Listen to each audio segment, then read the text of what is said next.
I pozdrav ljudi, evo nas u novom klipu, što sam vam rekao, moj gost će biti kolega kamerman.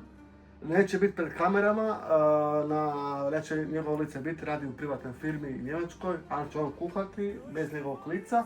Danas radimo parket gulaš, znači bit će karoten, Schweinefleisch, bit će svinjski vrat, luk, paprika, sol, papar, začin vegeta, knoblauch, znači bit će luk, bit će kumen, ulje, paprika mađarska, Honig, Spätzle. Hallo zusammen, heute kochen wir Pörkelt bei allen und das wird auch Perkelt genannt. Das ist saftiges Schmorfleisch auf ungarisches Art. In Deutschland und in vielen Ländern wird das Gulasch genannt, aber Gulasch ist ein ganz anderes Gericht, weil was man in Ungarn kocht, auch heute, wie vor 150 Jahren, das ist Pörkelt. Pörkelt ist ein Alltagsgericht, es ist kein Festgericht und weil das ein Alltagsgericht ist, kocht man mit Schweinefleisch, weil Rindfleisch ist sehr teuer in Ungarn. Deshalb traditionell kocht man mit Schwein oder halt Hähnchen oder Puten, aber nicht halt Rind. Wenn man ein Festtag Pörkelt macht, dann kocht man das auch mit Rind. Und erst fangen wir an, dass wir halt die Knochen anbraten. Wir kochen von Nackenkoteletts. Das heißt, wir haben auch Knochen und natürlich die Schweinefleisch. Deshalb, wir machen ein bisschen Öl rein. Traditionell kocht man mit Schweinefett und man kann natürlich ein bisschen gesünder da vorgehen und heutzutage mit Öl kochen oder halt mit verschiedenen Ölarten. Rapsöl passt auch. Klassisch ist Sonnenblumenöl, aber man kann auch ein bisschen damit experimentieren und Sesamöl versuchen oder halt Nussöl oder selbst Olivenöl. Aber dann wird das ein bisschen mediterranisch schmecken. Klassischste Lösung ist Sonnenblumenöl oder halt Rapsöl, was man halt hat. Gut, wir stecken jetzt die Knochen rein und werden die dann gut anbraten, damit die halt einen besseren Geschmack haben.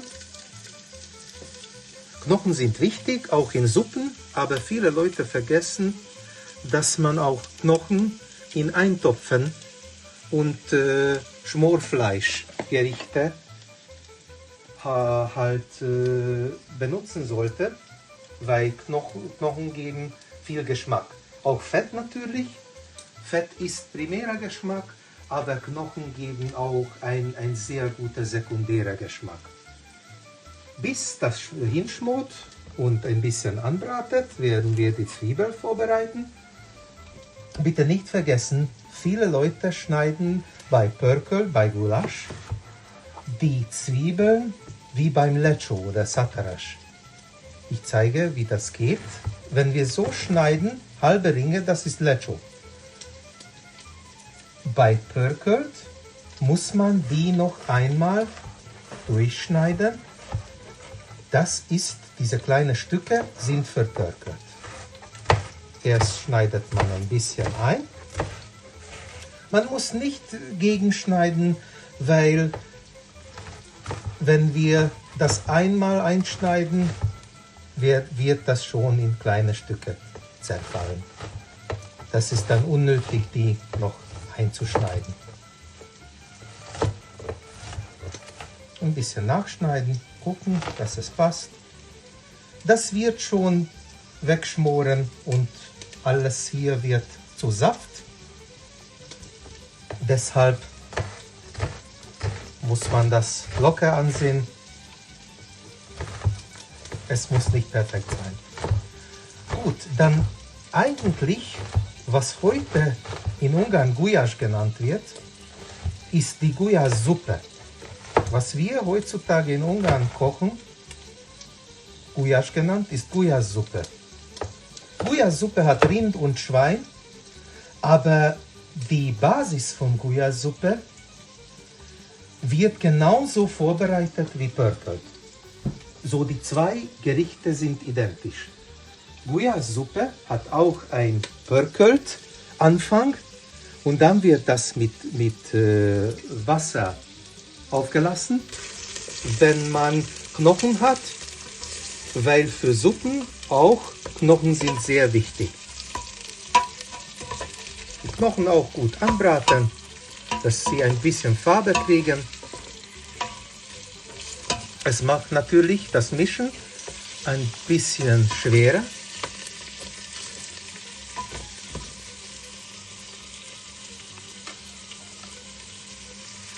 Aber das ist es wert. So, Gulyás ist eine Suppe heutzutage. Die klassische Gulyás ist ein Schäfergericht und eigentlich wird das mit 4 verschiedenen Arten von Fleisch zubereitet. Mit Schwein, Rind, Schaf oder Kalb und Ziegenfleisch oder Lammfleisch. Heutzutage wird das nicht mehr so oft gekocht, vielleicht auf der Alföld, Niederland in Ungarn, weil das halt einfach zu viel kostet. So viel Fleisch halt reinzukriegen und die Fleischarten selbst kosten sehr viel. Und das zu vorbereiten braucht man einen Kessel. Und das ist auch heutzutage nicht so oft, dass man mit einem Kessel auf offenes Feuer kocht. Deshalb viel öfter wird im Haushalten und Hotels Gulyás-Suppe gekocht, was halt identisch mit einem Pörkölt ist, nur einfach mit Wasser aufgelassen, bisschen Kartoffel, natürlich ungarische Spätzle. Ungarische Spätzle sind sehr ähnlich zu deutschen Spätzlen. Was halt da verschieden ist, dass deutsche Spätzle kriegen pro 1 Kilo Mehl 14 Eier, 14, 13 Eier. Ungarische Spätzle kriegen pro Kilo Mehl 3, 4 Eier und kriegen viel mehr Wasser und sind so viel mehr flüssig und leicht zu verdauen. Natürlich daher auch nicht so schmackhaft und nicht so deftig wie deutsche Spätzle. Gut, unsere Knochen sind jetzt gut angebraten. Wie ihr seht, die haben schon schöne Farbe erhalten. Die nehmen wir jetzt raus, damit wir die Zwiebel besser rühren können und dünsten. Wir nehmen die Knochenstücke raus. Später werden wir die in unser Pörkölt zurückführen. Sehr gut. Wie ihr seht, wir haben eine schöne Basis, Geschmacksbasis und Farbe erhalten. Jetzt kommen die Zwiebeln.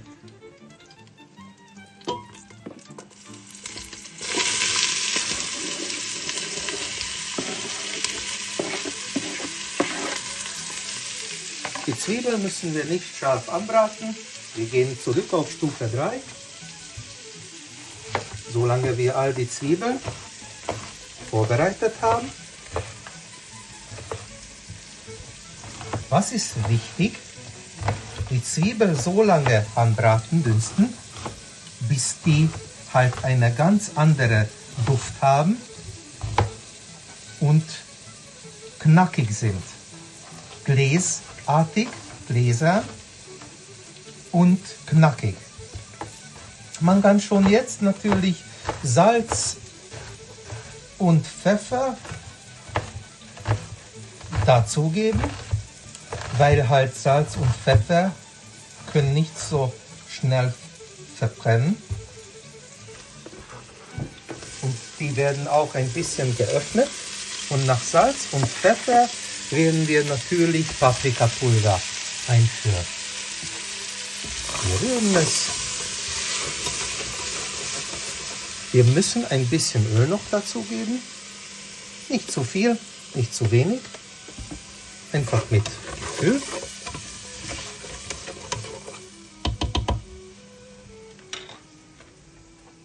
Und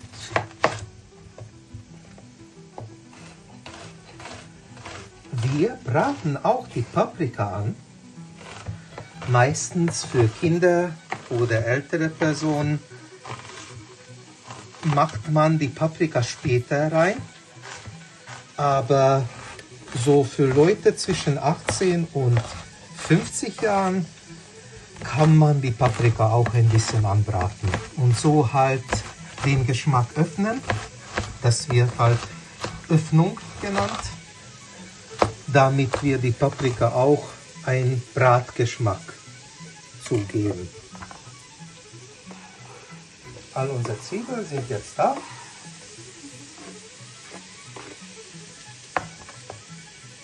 Können es ein bisschen anbraten. Parallel können wir schon Pfeffer dazugeben.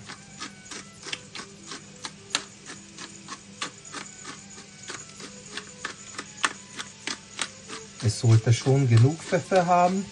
Wir haben hier ungefähr 1 Kilo Fleisch.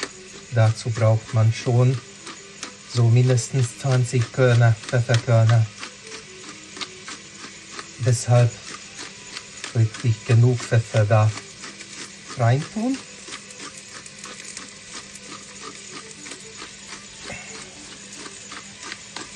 Es sollte halt gut schmecken. Okay. Jetzt kommt Salz. Okay. Wie wir sehen, es verliert dann Farbe und wird so schön gläsernartig. Es braucht noch ein bisschen. Wie ihr gehört habt, war das noch ein bisschen roh. Es muss knackiger sein.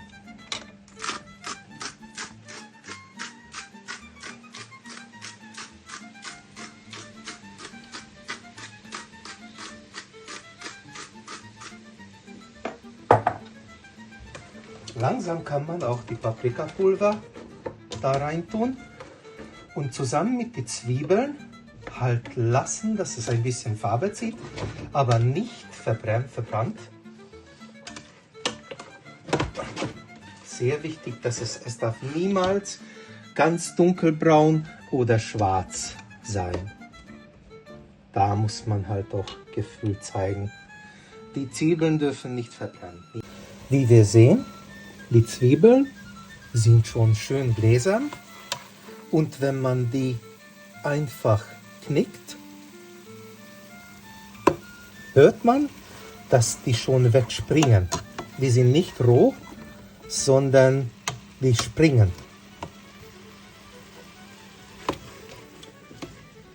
In dieser Phase können wir schon die Paprikapulver dazugeben.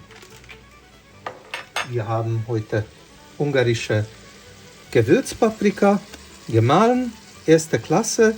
Das ist halt süß-herb und 100% aus Ungarn. Das ist auch sehr interessant, weil das ist Magyarország. Fast jeder nennt die Ungar oder Hun, Hungary, aber wir sind eigentlich Magyar. So Magyarski, Magyarország bedeutet Magyarland. So, wir sind eigentlich Magyar-Leute und nicht ungarische Leute. Das ist genauso wie mit Japan.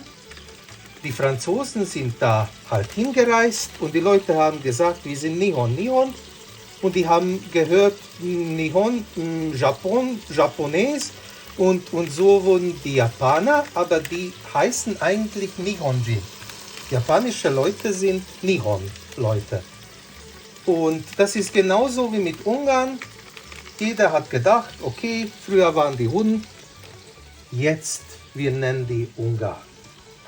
Und gut ist. Aber wir sind eigentlich Magyar Leute. Hunden und Awaren waren Vorfahren von Magyar, aber halt wegen Geschichte und weil es halt einfacher ist, werden Magyar Leute Ungar genannt heutzutage. Aber wir sind eigentlich nicht Ungarn. Die meisten slawischen Völker wissen das und nennen die Magyar, Magyarski oder Magyar, die wissen das. Aber halt alle anderen in der Welt nennen Magyar Leute Ungarisch. Wie ihr seht, die Paprikapulver ist jetzt auch ein bisschen angebraten. Natürlich nicht zu weit, nicht zu viel. 1-2 Minuten, damit es auch nicht verbrannt. Und jetzt gehen wir weiter mit dem Fleisch. Das Fleisch wird jetzt da zugeführt.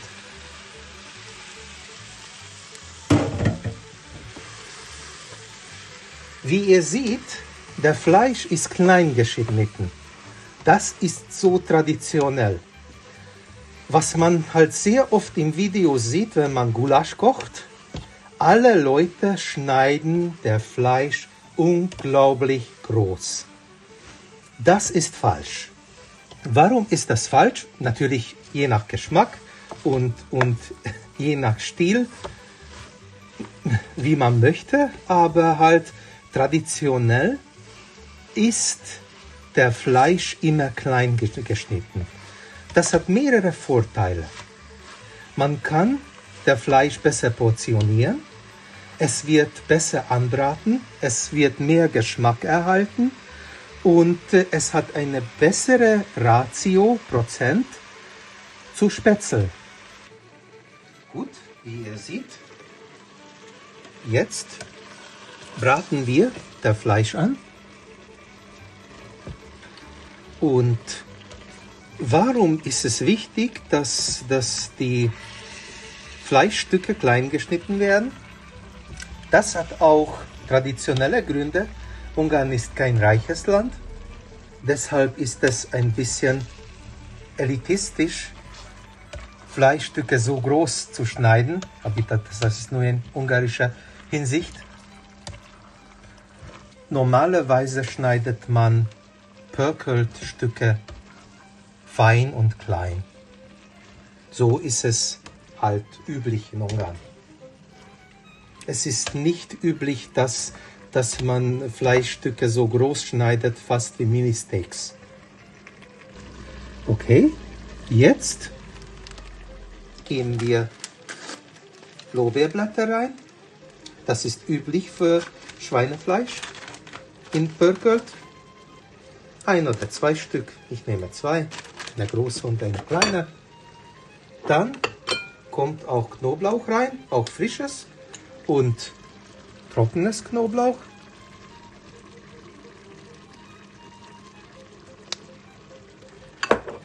Und dann kommt auch noch Kümmel rein. Kümmel werden wir, wie ihr seht, ein bisschen öffnen.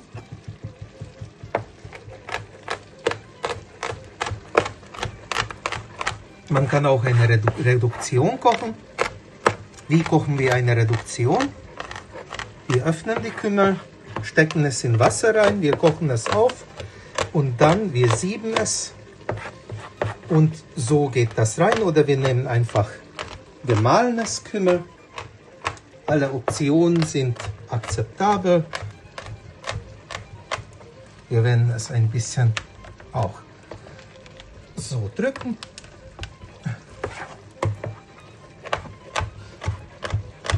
Man kann schon die Kümmelduft riechen. Wir nehmen natürlich ganz normale Kümmel. So klassische Kümmel. Nicht Kreuzkümmel, nicht Süßkümmel. So kein Fenchel, sondern halt Standardkümmel.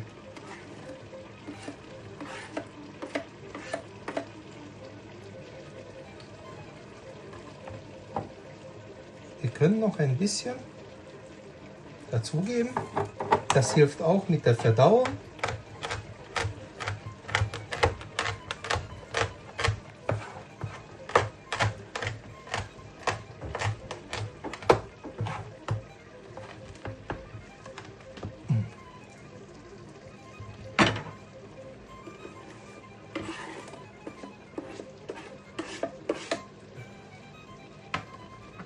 Wir machen weiter.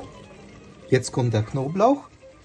Ein Konzept möchte ich erklären, was sehr wichtig bei Pörkölt ist. Wir nennen das periodisches Anbraten.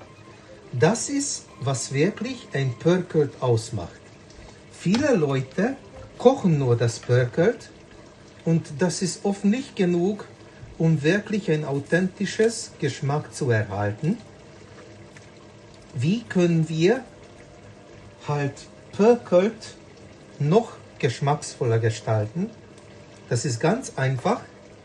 Wir müssen es periodisch anbraten. Was bedeutet das? Es gibt 2 Perioden. Das ist eine volle Wendung. Erste Periode, Pörkölt wird gekocht. Meistens halt mit der Deckel zu. Und was ist die zweite Periode? Die zweite Periode ist, dass wir all das Wasser verdünstet haben, was der Fleisch hat. Und dann werden wir es scharf anbraten, ohne Wasser. Und wenn diese Periode, das ist eine volle Wendung, fertig ist, dann werden wir das wieder und wieder und wieder durchführen. Meistens 5-mal. Natürlich, wenn man für Kinder kocht oder ältere Personen, dann kann man das weglassen. Dann kann der Pörkölt ein bisschen freundlicher gestaltet werden. Das ist viel einfacher zu verdauen, wenn man keine Wendungen verwendet. Aber für ein richtig gutes Pörkölt, was authentisch ist, und sagen wir für Leute, die zwischen 18 und 50 Jahre alt sind, kann man schon mindestens 5 Wendungen machen. Wenn man das ganz traditionell im Kessel macht, 2-3 Stunden lang am offenen Feuer, dann kann man auch 20, 30, 40 Wendungen machen und dann ist der Pörkölt sehr, sehr, sehr schmackhaft. Wie wir sehen, jetzt kommt die erste Periode, Kochen, und dann werden wir den Deckel abnehmen und wenn all das Wasser verdünstet hat, werden wir es scharf anbraten und wir versuchen dann heute 4-5 Wendungen so reinzukriegen. Wir sind jetzt auf Stufe 8 von 9. Wir versuchen jetzt all das Wasser zu verdünsten und wir führen die Knochen zurück ins Gericht, damit die auch schön kochen und anbraten. Natürlich haben wir das früher schon angebraten. So ein Basisgeschmack hat das schon und wird jetzt unser Pörkölt noch verbessern. Aber natürlich muss es auch gut durchkochen. Und was hier noch wichtig ist, wir werden gleich Karotten in unser Pörkölt reintun. Warum sind Karotten wichtig? Dann müssen wir kein Zucker reintun und unser Pörkölt wird trotzdem süß. Und warum sind noch Karotten wichtig? Jeder Fleisch hat einen Nachgeschmack. Das ist sehr oft bei Schweinefleisch nicht so angenehm. Und deshalb, die Karotten sind sehr gut darin, diesen Nachgeschmack wegzukriegen. Wenn wir die Karotten hier reinkochen und reintun, dann werden die Karotten diesen Nachgeschmack wegmachen und einfach wie ein Schwamm diesen Nachgeschmack eliminieren. Und die Karotten werden einen Fleischgeschmack kriegen und der Fleisch wird ein süßes Karottengeschmack kriegen. Und so können wir auch 2 Ziele erreichen, dass der Pörkölt ein bisschen süßer und freundlicher wird und auch den Schweinnachgeschmack verliert. Trotzdem werden wir ein ganz wenig Honig noch reintun, aber nicht zu viel. Es ist keine Süßigkeit, es ist kein Salat, Es ist kein Dessert, es muss nicht zu süß sein, ein bisschen. Nur wegen des Geschmacks. Jetzt haben wir die erste Wendung erreicht. Wie ihr seht, wir haben fast kein Wasser mehr. Wir haben nur das Saft. Jetzt müssen wir agieren. Wir dürfen nicht zulassen, dass es völlig abbrennt. Ein bisschen kann es schon scharf anbraten. Jetzt geben wir Wein dazu. Rotwein. Normalerweise Rotwein. Wir haben italienisches Rotwein in unser Pörkelt reingeschenkt. Jetzt haben wir wieder ein bisschen Flüssigkeit da drin und wir werden das wieder wegkochen, bis es halt fast fest ist. Und dann werden wir noch 2-3 Mal ein bisschen Wasser dazugeben und insgesamt werden wir so heute ungefähr 5 Wendungen schaffen, so 5 mal 2 Perioden, kochen und anwenden. Wie ihr seht, haben wir da noch Flüssigkeit. Das ist die Kochphase. Jetzt machen wir weiter. Wir waschen unsere frisches Paprika. Hier haben wir Chili, kleine Chili. Wir werden das jetzt vorbereiten.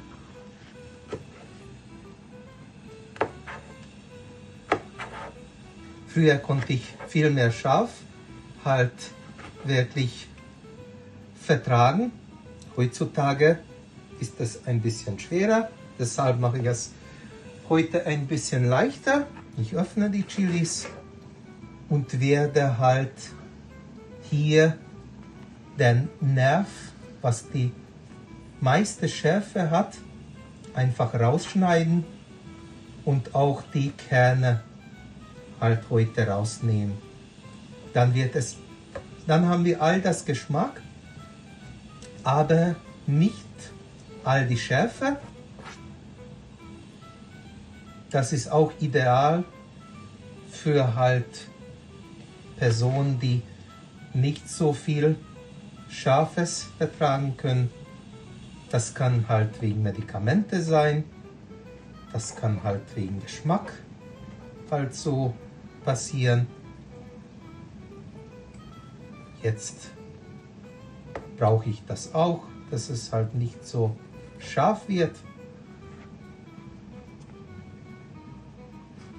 Das hilft jedes Mal, dass man halt hier den Nerv rausschneidet und die Kerne entfernt. Man kann das auch ein bisschen noch im Wasser abwaschen, aber muss nicht sein. Einfach sicherstellen. Ein bisschen Nerv kann schon da bleiben in der Mitte. Das wird noch nicht so schlimm sein. Nur halt die meisten da bitte entfernen. Wenn man halt scharf liebt und das gut verträgt, kann man das einfach lassen. Wir machen jetzt weiter. Wir haben die Paprika gewaschen und jetzt werden wir halt die Mitte rausschneiden, die Kerne und dann vielleicht die Ende abschneiden und dann das einfach in unser Pörkelt reintun. Traditionell, wenn man möchte, kann man auch die Kerne reintun. Das ist auch ein bisschen mehr Geschmack, aber heute lassen wir das einfach so weg.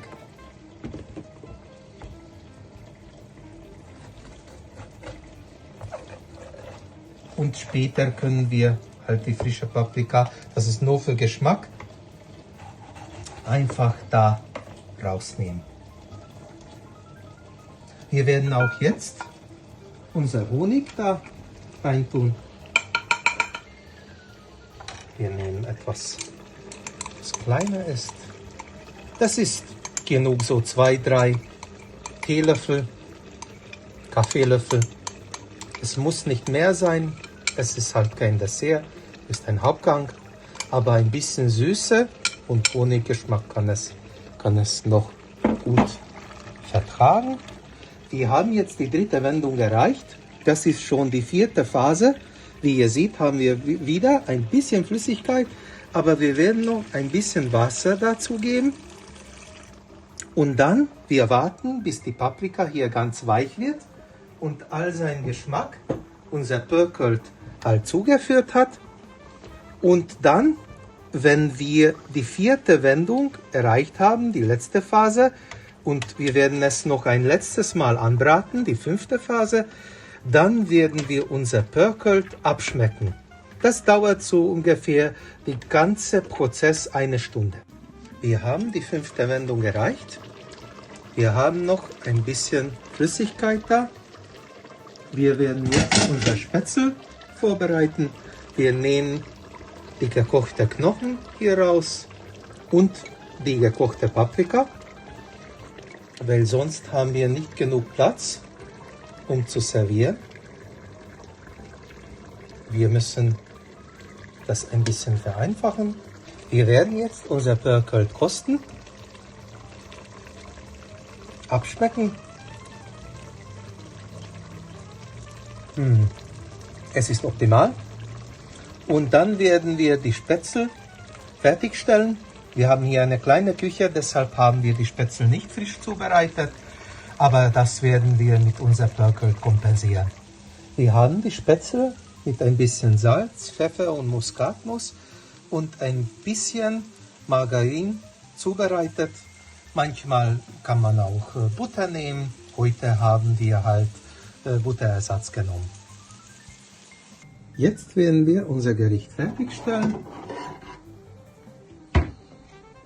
Wir werden erst die Spätzle portionieren.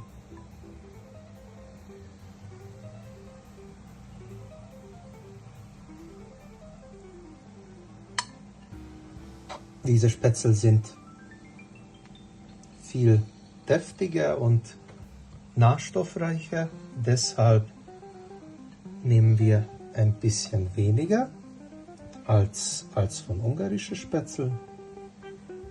Dann kommt unser Fleisch.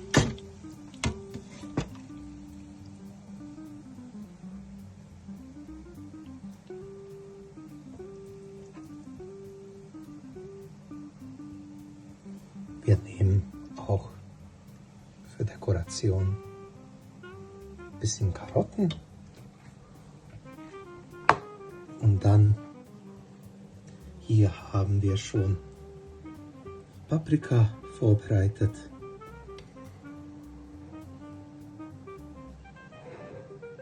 Und dann nehmen wir noch 2 Chilis.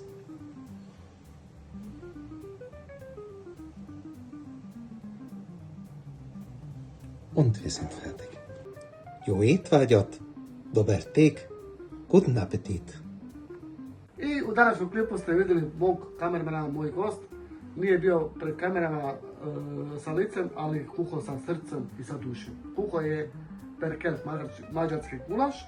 Napravili smo to sad sve do kraja. Napravio je predobro. Znači, you ate, you got. Mađarski, znači dobar tek. Na hrvatski, guten appetit na njemački. I ne zaboravite još nešto, subscribe, pretplatite se na moj kanal, bit će još više videa i pridružite me. Hvala, doviđenja.